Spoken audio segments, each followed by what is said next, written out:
Well, I wanted to update everybody on the om606 he300vg situation. I wouldn't say it's a terrible one. I've actually had a decent amount of success with it. It's just not doing what I was wanting it to do. So I have this in here all situated up. Runs great.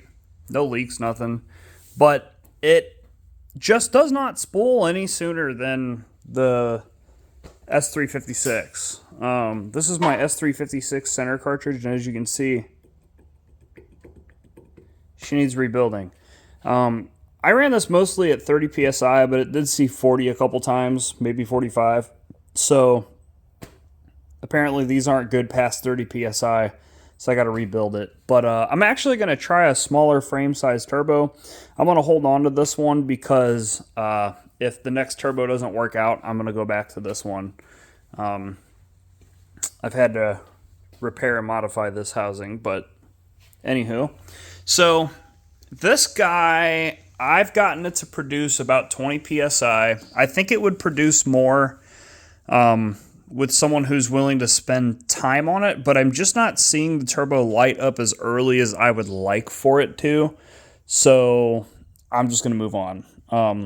I don't like to move on from things this quickly, but winter is coming, and this is one of my 2 winter vehicles that I rely on. That obviously gets put away for the winter.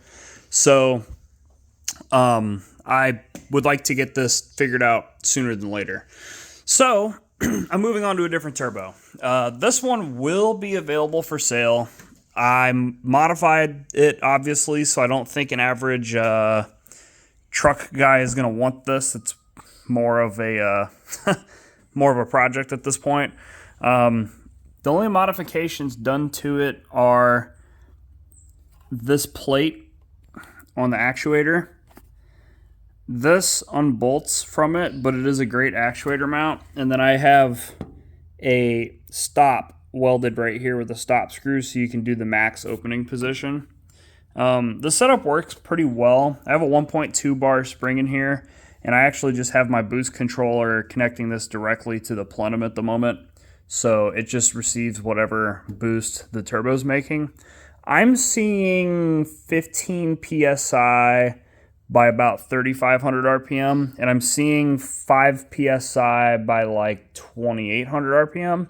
And whenever you let this thing go and you get the gate to open up, it does light off. So I'm sure it'll work for somebody, but it's just not going to be a me thing. So I really did. I did everything by the book. I tried driving around with it quite a bit, and it's just not lighting off any sooner.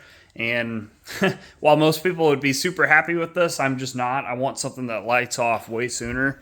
Found a probably 4,800 pound lifted Jeep Wrangler. This I call it Smoky, but it's more of a school bus. So I need something that lights off a lot sooner for this vehicle. So this is going to be available.